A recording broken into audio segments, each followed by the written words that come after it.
I turned down the Diddy parties. I just want y'all to know that. If I would have taken everything Hollywood put in my face. But everything they put in your face isn't free. There's always a price to it.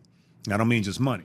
You know, they want you to do stuff. They want you to compromise, and they want you to do drugs with them. They want you to drink with them. They want you to have dirt on you, because if you have dirt on you, you can't spill the dirt on me. The women, the drugs, the drinking and partying. I didn't do a lot of the red carpet stuff. I was never caught up in the glitz and glamour. I never got into the business for the money nor the fame. I've been there for 35 years, so I've done all right. I don't like to brag about what I do. I like my work to speak for itself.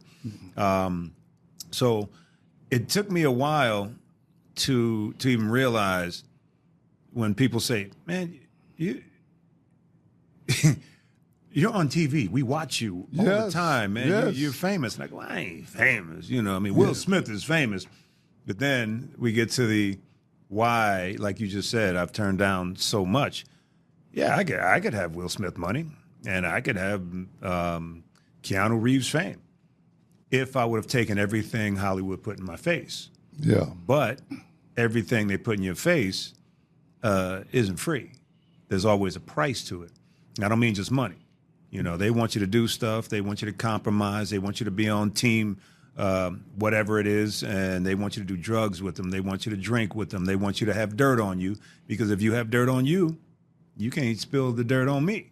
Right, right. And that's a lot of times, you know, and then they push an agenda, and I've turned it down many times, and they put a lot of money in front of me. They slid checks in front of me.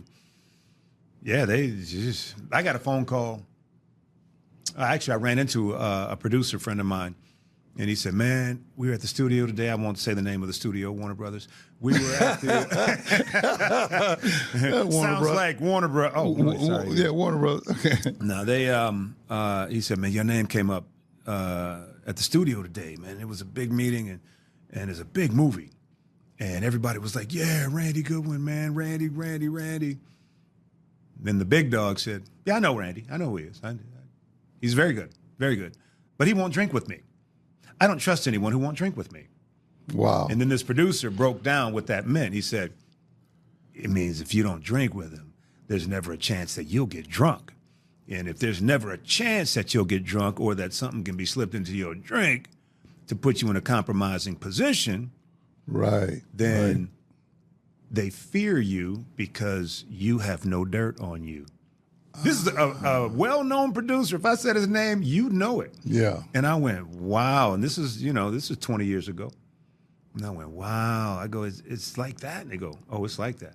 And then I started seeing it more and more with the more work I started getting. And the more work I turned down, I'd see it more and more. And I was like, wow. I said, but I can't give in. And I would pray. I'd continually pray about it. And I'd continually say, well, Lord, I'm out here sticking to my guns and staying true to you, and I got to fight like this? Yeah. He's like, yep. Yeah. Well, Remember what I had to go through. It looks a lot like, you know, and I'm on the outside looking in, but just from what I can see, it looks like there's quite a few people that are willing to take those checks. Mm. Oh, yeah. You know, and regardless of what comes with it, they just want the checks. You know, and like I say, I'm not here to judge anybody. That's not my deal. But what I will say is this. At the end of the day, just the fact that you were able to stick to your beliefs in a very, very difficult environment, I think that needs to be admired.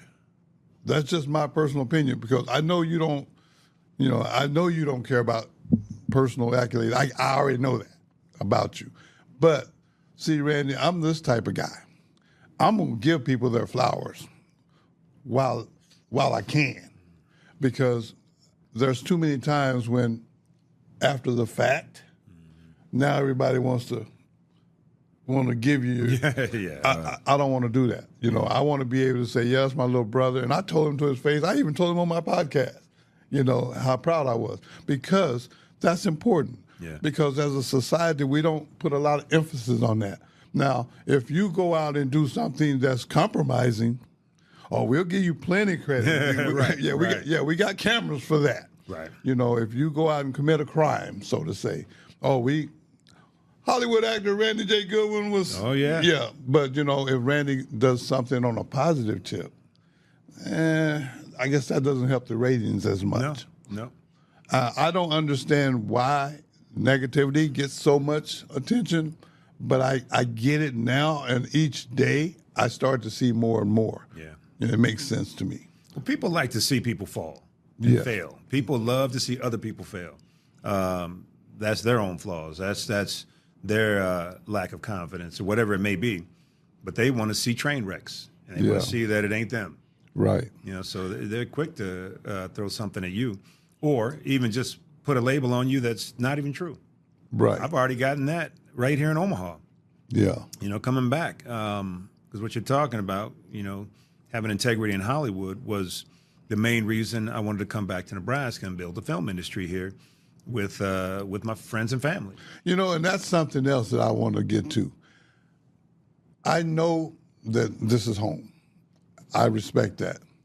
But you could have went anywhere. Yeah.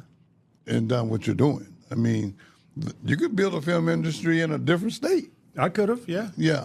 Actually, Iowa asked me if I would come over and take over this high school, turn it into a studio. While I was, you know, working with, there's a group of people I was working with that, well, I'm no longer working with them, but I'll give them props because I couldn't have spearheaded or pushed and gotten a film incentive by myself because I didn't. Right.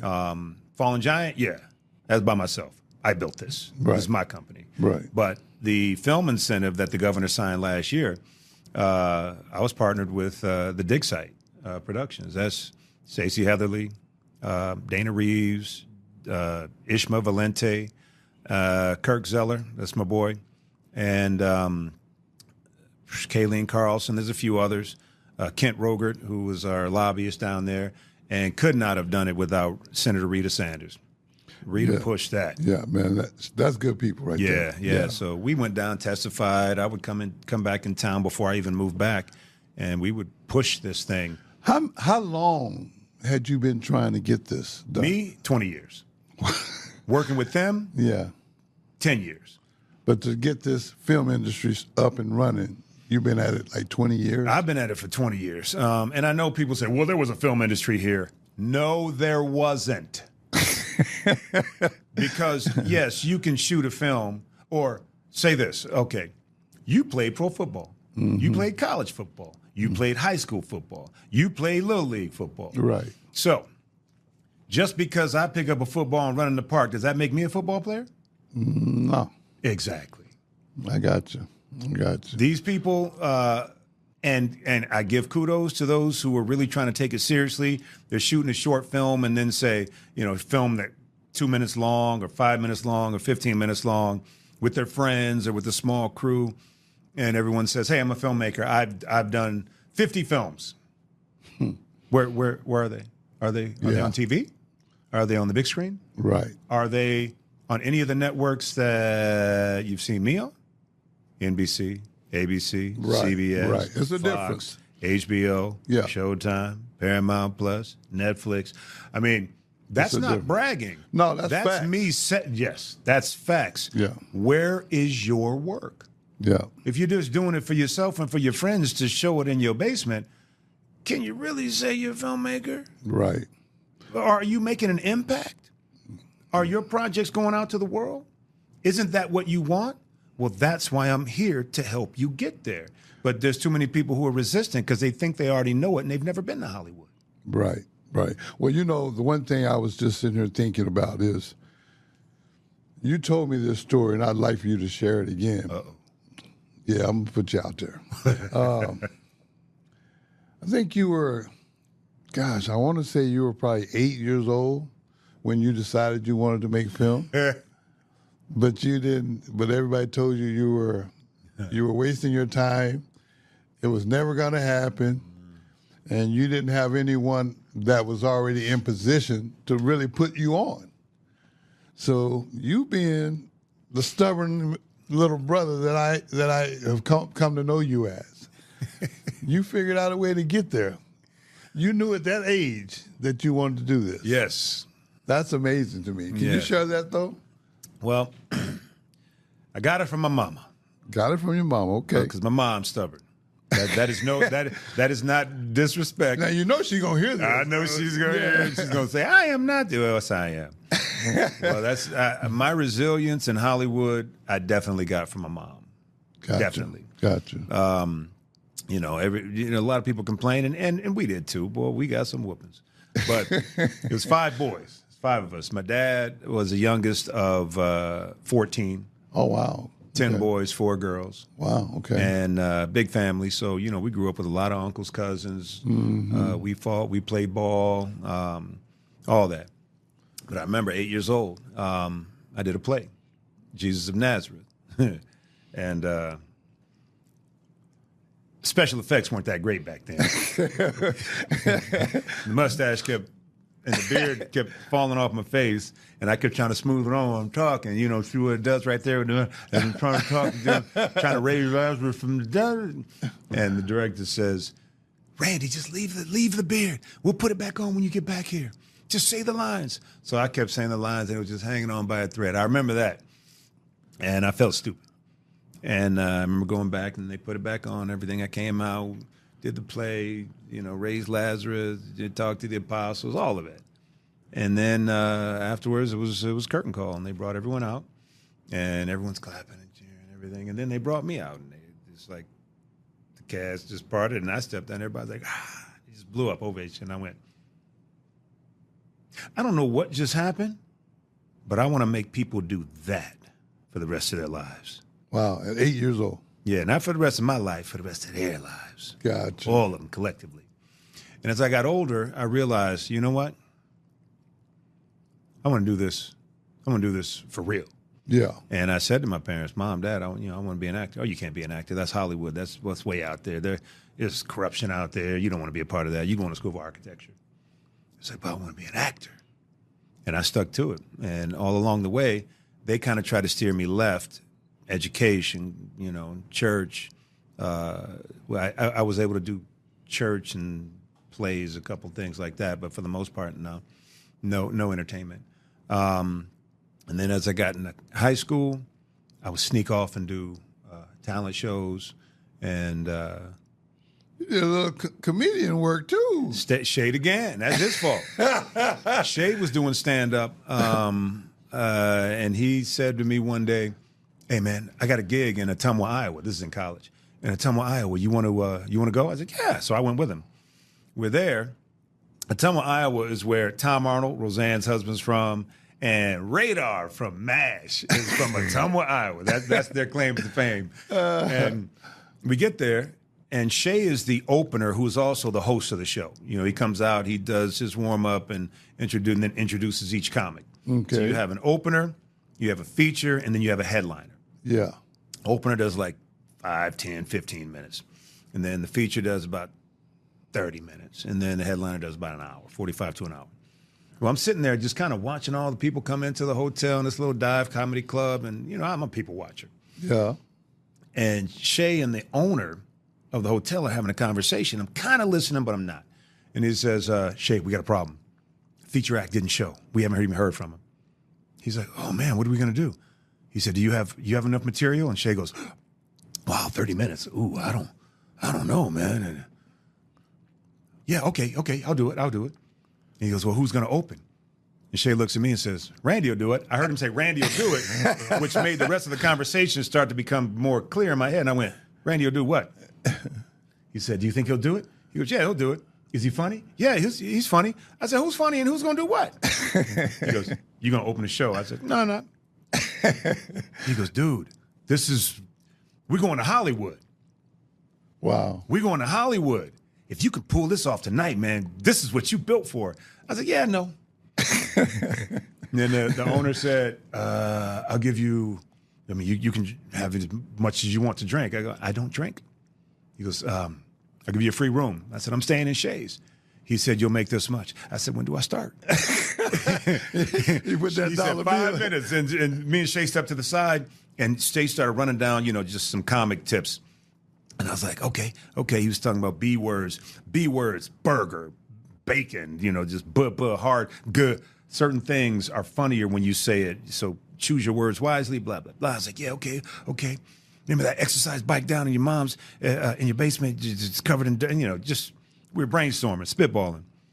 And then they quieted everybody down and introduced me. From Omaha, Nebraska, I walked up on stage. That light was so bright you could barely see the front row. I didn't remember a thing that Shay said. You came up and drew a blank. And it was quiet. And I was just looking around, and it was one of those, hello. And the first thing that came out, you remember back then, it was the big commercials were the paste pecani sauce commercials. Okay. New York City, Yeah. get a rope. So I just went, if I hear get a rope, and they just died laughing because there's only one black family in that town. The whole audience was white, and I said, get a rope, and they laughed. And then I said, is there any black people in here? And somebody said, Jeffrey. Well, he's half black anyway. I said, you in here, Jeffrey? He goes, yep. I said, where you at? He said, I'm in the back. I said, you by a door? He said, yes, sir. I said, do me a favor, open that door up because I know if this goes sideways, can't nobody in here catch me. And it went from there. And, man, it was a hilariously funny show. I introduced Shay. He came up, gave me a hug. He goes, yeah, baby, yeah. And then he killed it, and he came off, and the headliner went up, and, man, it was a great night. And I was like, I'm built for this. Yeah. I'm built for this. And then I went on and kept doing stand-up. I ended up at the Improvs and the Laugh Factories in L.A. and Chicago. And then Shay moved on, went to the police department, and the rest is history. I want to ask you about when you got to California. You didn't initially start off getting roles. Is that correct?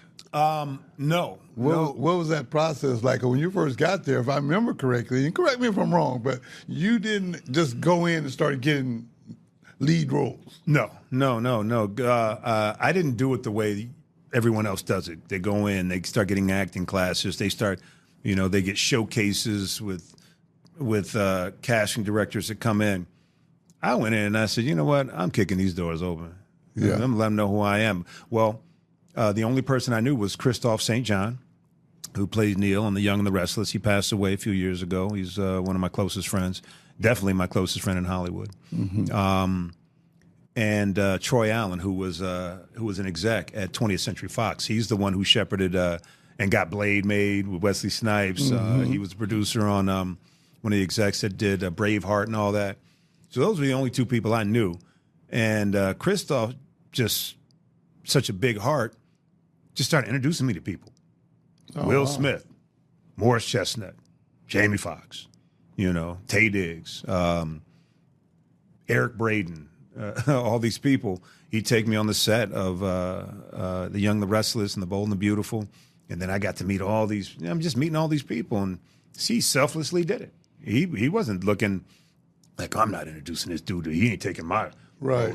He didn't feel Although threatened. he did look at it as competition because it usually takes about 10 years before you kind of get it. You find an agent or a manager. You get an acting class. You do showcases. You get an agent and or a manager. And then you start getting auditions, mm-hmm. and then you may get a call back, and then there's another phase where you test for the role, and then boom, you book it. That's a 10-year process. That's the average. Doesn't matter if you're an actor, a producer, a director. If you're new, it takes about 10 years before you start working, and not even working where it is your sole job. I got it in 2 years. Oh, wow. 2 years. I remember Troy said, I'm gonna act as your manager, and I'm gonna introduce you to some people as well. So that's how that happened. And the next you know, I get a call for this audition, but it wasn't. I was working security at the Hollywood Athletic Club with some guys. There's about 8 of us, and I had my little Fiat convertible Spider that was always breaking down. And I was going to work one night. My tags were expired. I got pulled over by the cops. They impounded my car. I was sleeping in my car at the time. Been for about 6 months. And I was like, fellas, I'm 2 miles away from my job. Can I just drive there? You can follow me. Then I can take my stuff out. They said, man, we're sorry. We got to take it. Wow. So I took my pillow out. I took as much as I could, and I walked 2 miles to work with all my stuff. That's all I had. The next day I had an audition. Showtime called. Wow. So I called Troy. I said, Troy, my car got towed. Man, can you take me? So he took the whole day off. This is a senior exec at 20th Century Fox. Took the day off to take me to Showtime and waited. Wow. And it took hours because they're running a lot of people through auditions. It wasn't just for my role. It was the other roles, too. Right, right. So Larry Gelbart, the creator of MASH, Okay. you know, one of the great showrunners and producers out there, he's in the room, and I go in and I read. And I remember they told me to wait. I said, oh, okay. It was like one of my first big auditions. I hadn't had a lot of auditions. This was like my first big one. Right. And I went and sat down, and all these people were there, and then they go in and come out and leave. And so it's starting to, the herd's thinning out. All of a sudden, Larry Gelbart walks out of that room, and he goes, I got to go to the can. Where's the head? You know, old military. Yeah. And he looks over at me, and he goes, and I went, and he goes, and I went, and he goes, and I went, he goes, You got it. he told me I got it before the day was over, and I went, and I just sat back. I almost cried because I had just lost everything. Everything that was in my car that night before. Right. I was sleeping in the park. I still kept a membership because I had that little job that paid me just enough to keep a gym membership so I could stay in shape for the auditions that I hadn't even had yet. So I could shower in the morning, still, get Wow. headshots, Yeah. still operating, and nobody knew that I was living on the street, man. Nobody knew. I had friends to be like, after security, 2 a.m, we closed. Hey, man, you got to drive all the way out to Calabasas? Because that's when I was living with Christoph before that.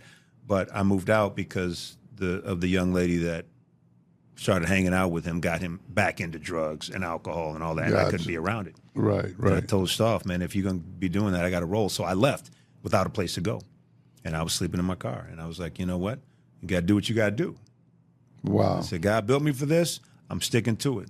I'm praying. I'm working. So when he gave you the thumbs up, what role was that you got? The show is called Fast Track with Keith Carradine, Duncan Regehr, who, when I was a kid, he was Zorro.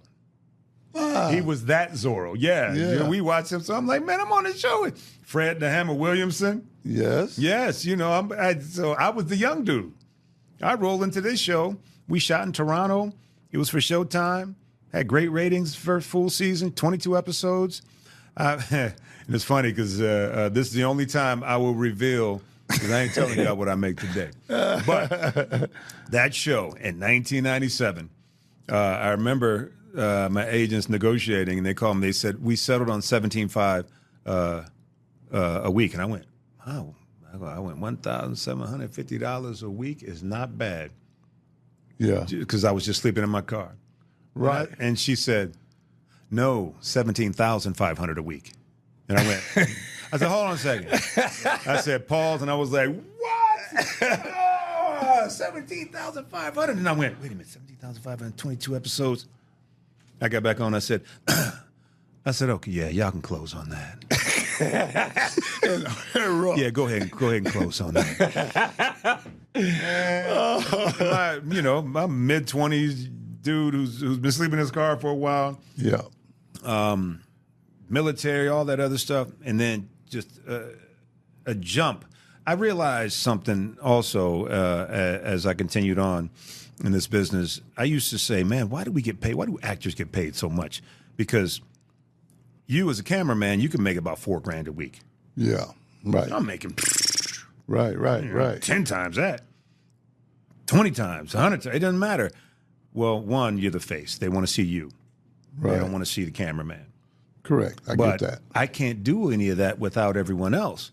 And I used to say, man, I think they should at least bring it down for us a little bit and bring them up a little bit. Yeah. Then I realized I get paid for all those years that I worked toward this and didn't get paid. That makes sense. Yeah. I was busting my tail. Yeah. I mean, just the fact that you were sleeping in your car. And So I don't complain about it no more. right. I take it, and then the next one, it goes higher, and the next one goes higher, and then we keep going, and you hope for a show that runs for years. Well, I gotta say this. I remember we was at 88 Tactical, and I just came up to get some food, and you were out on the little deck smoking your cigar, and I was all excited about this one guy, and you just picked your phone up and you called him, FaceTimed him, and That's right. and you was talking to him, and y'all were FaceTiming. And you said something like, my big brother, man, he's a big fan of yours. And then you go, just say hello to him. And you hand me the phone, and I'm looking at it. Dude, I'm very rarely tongue-tied, okay? I mean, I was actually starstruck. It was Michael Jai White? It was Gary Coleman. No, it was Michael It was Jai Michael Jai White. Yeah. Mike Jai is one of my closest friends. And Man. yeah. I mean, he was so down to earth because, I was like, yo, man, I watched a lot of your film, man. I mean, I'm a big fan. He was like, well, that's cool, man. I appreciate it. It really made me feel, like, okay, he's just a normal guy. Yes, he But is. when you see, I watched several of his films. I'm a fan. Well, Mike's not normal. Michael Jai White is not normal. Okay. The way his brain works, and I don't say it just being funny. Don't get a big head, Mike. He's got a brilliance in there. The way he thinks and comes up with stuff is different. He has a Yeah. different mindset than a lot of people I know, which is why I think we get along so well.